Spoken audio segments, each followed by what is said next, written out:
this person knows they're going to be stuck.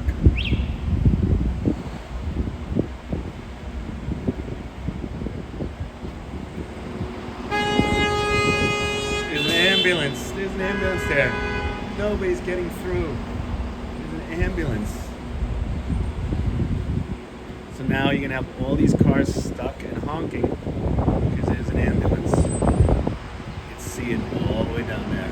So what's going to happen? You're going to have cars starting to back up and they're going to turn down Curzon.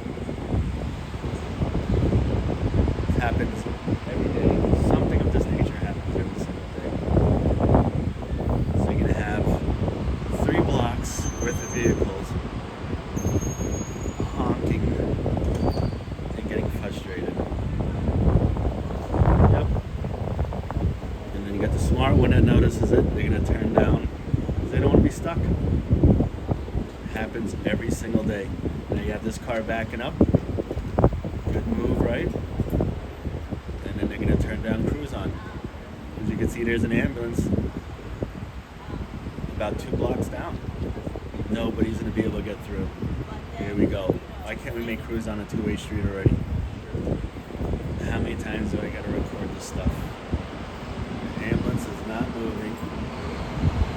So you have all these trucks that can't get through.